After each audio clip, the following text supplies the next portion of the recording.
capítulo 17, o Magno Mistério da Rosa Cruz.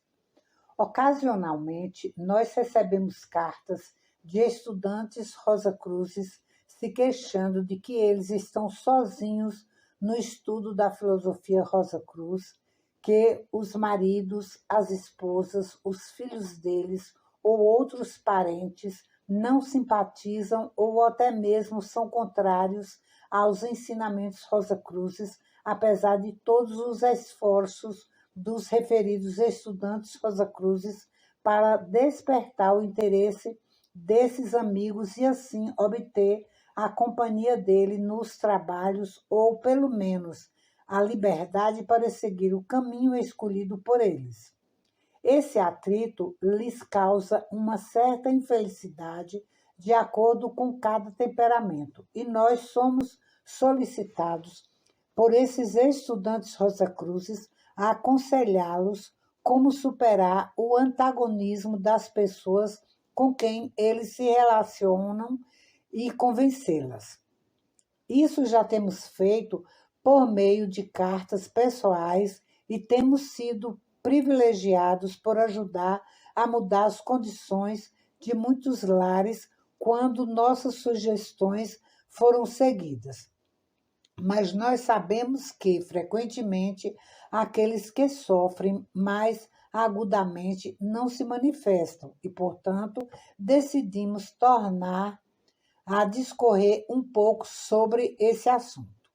Disse muito acertadamente que pouco conhecimento é uma coisa perigosa, e isso se aplica inteiramente tanto aos ensinamentos rosacruzes como a outros assuntos. Portanto, o primeiro passo de todos é avaliar se você tem o conhecimento suficiente para se certificar se está pronto para as perguntas e respostas que virão. Então, deixe-me fazer uma pergunta. O que são os ensinamentos rosacruzes que você está tão ansioso para compartilhar com os outros e quais desses ensinamentos as pessoas se opõem? São as leis gêmeas de causa e efeito e de renascimento? Elas são excelentes para explicar uma imensa quantidade de problemas da vida. São um grande conforto quando o ceifador da vida aparece e nos rouba de nosso lar um ente próximo e querido. Mas você deve relembrar que há muitas pessoas que não sentem a necessidade de ter explicação sobre tais assuntos. Elas são, na sua estrutura, composição ou constituição, tão inaptas para aplicar esses conhecimentos quanto um surdo-mudo o é para usar um telefone. É verdade que trabalhamos com um aproveitamento maior quando conscientes da lei e dos objetivos dela, mas tenhamos consciência do fato que essas leis trabalham para o bem de todos, quer tenhamos conhecimento disso ou não, e, portanto, esse conhecimento não é essencial. As pessoas não sofrerão nenhuma grande perda por não assumirem prontamente ou com prazer essa doutrina e podem escapar do perigo que carregam o possuir pouco conhecimento. Na Índia, onde essas verdades são conhecidas e milhões de pessoas acreditam nelas, as pessoas fazem pouco esforço para o progresso material, porque sabem que elas têm um tempo infinito e o que não conseguirem realizar nesta vida, podem esperar até na próxima vida ou nas outras à frente. Muitos ocidentais que assumiram prontamente ou com prazer a doutrina do renascimento deixaram de ser membros úteis e ativos em sua comunidade, adotando uma vida de indolência, provocando desse modo a reprovação e a repreensão de muitos a esses chamados ensinamentos superiores. Se seus amigos não quiserem aceitar esses ensinamentos, os deixe em paz. Fazer conversões não é, de modo algum, o ponto essencial dos ensinamentos Rosa-Cruzes. O guardião do umbral não os examinará quanto ao conhecimento, e eles podem admitir que são totalmente ignorantes sobre esse assunto e bater a porta na cara de outros que dedicaram a vida deles a estudar e a ensinar essas leis. Então, se as doutrinas de causa e efeito e renascimento não são essenciais, o que dizer da complexa constituição do ser humano? Certamente é essencial saber que nós não somos meramente esse corpo visível, mas que temos um corpo vital que carrega esse corpo visível com energia, um corpo de desejos para gastar essa força, uma mente para guiar nossos esforços físicos ou mentais pelos canais da razão e que somos espíritos virginais envoltos em um véu tríplice como egos. Não é essencial saber que o corpo físico é uma contraparte material do espírito divino, que o corpo vital é uma réplica do espírito de vida e que o corpo de desejos é a sombra do espírito humano, enquanto a mente forma a conexão entre o tríplice espírito e o tríplice corpo? Não é essencial saber essas coisas. Esse conhecimento, quando usado apropriadamente, é uma vantagem, mas pode ser também uma desvantagem evidente no caso daqueles que possuem somente pouco conhecimento sobre esses assuntos. Há muitos que estão sempre meditando sobre o eu superior, enquanto se esquecem inteiramente dos muitos eu inferiores gemendo na miséria nas portas deles. Há muito que sonham dia e noite com o momento de empreenderem seus voos de alma diários como auxiliares invisíveis e aliviarem os sofrimentos dos doentes e daqueles que sofrem com profundas angústias, tristezas ou profundos arrependimentos, ainda que não gastariam um só centavo numa corrida de táxi e nem uma hora do seu tempo para levar uma flor ou uma palavra de carinho a uma pobre e solitária alma que está no hospital. Repito que é mais provável que o guardião do umbral admita aquele que fez o que pôde do que aquele que sonhou muito e nada fez para ajudar seus semelhantes que sofrem. Se você pudesse fazer com que as pessoas estudassem os ensinamentos Rosacruzes sobre a morte e a vida pós-mortem, você acharia importante que deveriam também conhecer sobre o cordão prateado que permanece sem se romper por um período de aproximadamente 3 dias e meio depois que o espírito deixa o corpo denso e que o corpo denso deve ficar sem nenhum tipo de perturbação enquanto o panorama da vida que acaba de findar está sendo gravado no corpo de desejos para servir como árbitro da vida da pessoa nos mundos invisíveis? Você apreciaria se as pessoas conhecessem tudo sobre a vida do espírito no purgatório, como as más ações da vida recém-finda reagem sobre ele em forma de dor para criar a consciência e evitar que se repita numa vida posterior os atos que causaram sofrimento a alguém? Você gostaria que elas soubessem como as boas ações da vida recém-finda são transformadas em virtudes que estão utilizadas em vidas posteriores, como já foi explicado em nossa filosofia Rosa Cruz? Você, sem dúvida, ficou surpreso com a afirmação de que o conhecimento das grandes leis gêmeas não é essencial. Provavelmente, a próxima afirmação, que é irrelevante se os outros aprenderam sobre a constituição do ser humano como a conhecemos, pode ter escandalizado você. E você, indubitavelmente, se sente chocado ao ouvir que os ensinamentos Rosa-Cruzes referentes à morte e à passagem do espírito para os mundos invisíveis são, comparativamente, desnecessários para o objetivo que visamos alcançar. Realmente não importa se os seus pais compreendem ou acreditem nesses ensinamentos Rosa-Cruzes.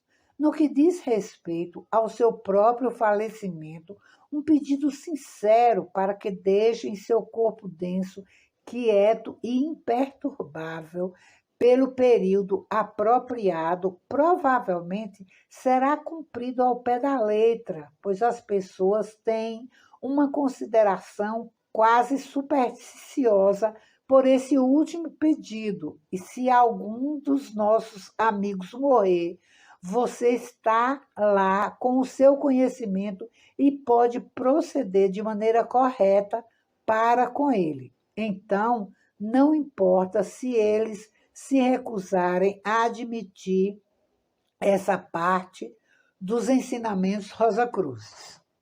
Mas o estudante Rosa Cruz pode dizer: se um conhecimento dos assuntos mencionados acima, que parece de tanto valor prático, é irrelevante para o progresso, então segue-se que os estudos sobre os períodos, as revoluções, os globos, os mundos, etc., também são totalmente irrelevantes.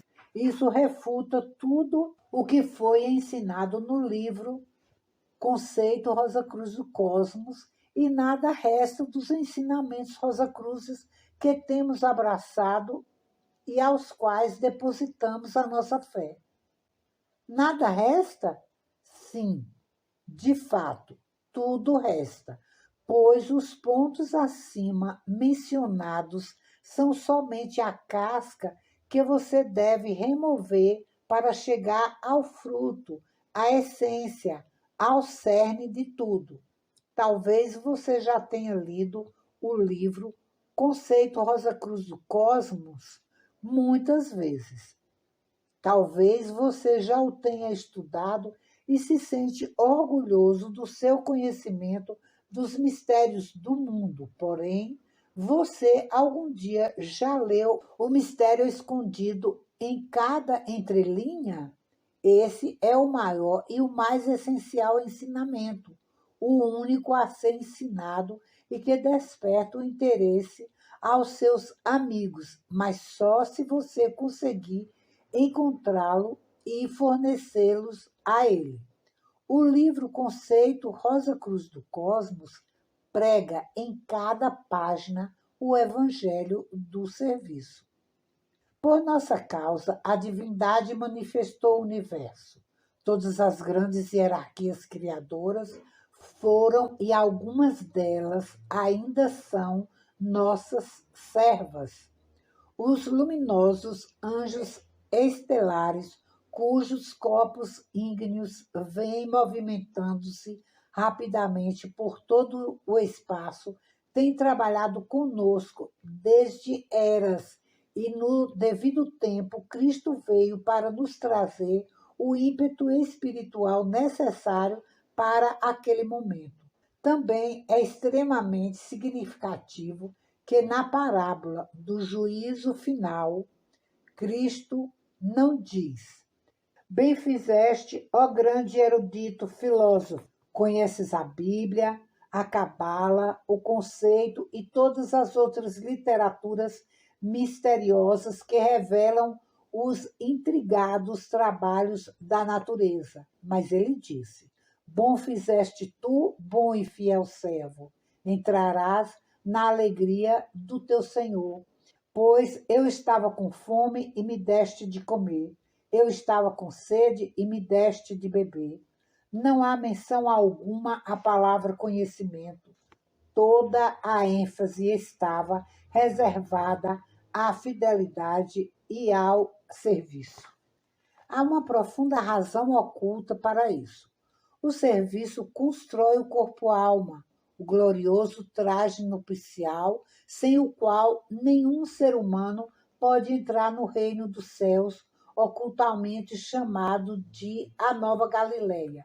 E não importa se somos conscientes de que estamos indo nesse caminho, contanto que realizemos o nosso trabalho. Além do mais, à medida que o luminoso corpo-alma cresce internamente e ao redor de uma pessoa, essa luz lhe ensinará os mistérios sem a necessidade de livros, e aquele que assim aprende sobre Deus conhece mais do que tudo que está contido em todos os livros do mundo. Em seu devido tempo, a visão interna lhe será aberta e o caminho para o templo lhe será mostrado. Se você quer ensinar aos seus amigos, não importa quão céticos possam ser, eles acreditarão em você se você pregar o evangelho do serviço. Mas você deve pregar por meio da prática. Você deve se tornar um servo de todos se quiser que acreditem em você. Se você quiser que eles o sigam, você deve servir como um canal. Caso contrário, eles terão o direito de questionar a sua sinceridade. Lembre-se, tu és uma cidade sobre uma colina. E quando você faz declarações de crença dos ensinamentos Rosacruzes, ele tem o direito de lhe julgar por meio dos seus frutos. Portanto, fale pouco, sirva muito. Há muitos que adoram discutir sobre a vida pacífica e inofensiva no jantar, alheios ao fato de que a carne assada na mesa e o cigarro na boca embotam o efeito. Há outros que endeusam o estômago e prefeririam estudar mais sobre gastronomia do que sobre a Bíblia. Eles estão sempre dispostos a atrair a atenção dos seus amigos e os deter em conversas, mesmo contra a vontade deles, discorrendo sobre as últimas novidades gastronômicas. Eu conheci um homem que era dirigente de um grupo esotérico. A esposa dele era contra e se opunha ao ocultismo e à dieta sem carne animal. Ele a obrigava a preparar os vegetais dele em casa e a avisou que se ousasse trazer carne para a cozinha dele ou contaminar os pratos dele com a carne animal, ele a expulsaria de casa juntamente com todos os utensílios, acrescentando que se ela quisesse fazer o papel de porco, poderia ir comer carne num restaurante. É de se admirar que ela julgou a religião pelo homem e que não queria ter nada com ela? Certamente ele foi o culpado, sendo o guardião do seu irmão. E, embora esse seja um caso extremo, torna a lição mais óbvia. É um louvor eterno para Maomé que a esposa dele se tornou a primeira discípula dele e ele ter sempre falado sobre a gentileza e a consideração no lar. Esse é um exemplo que todos deveríamos seguir se quisermos conduzir nossos amigos para a vida superior, pois, embora todos os sistemas religiosos defiram eternamente, a essência de todos é o amor.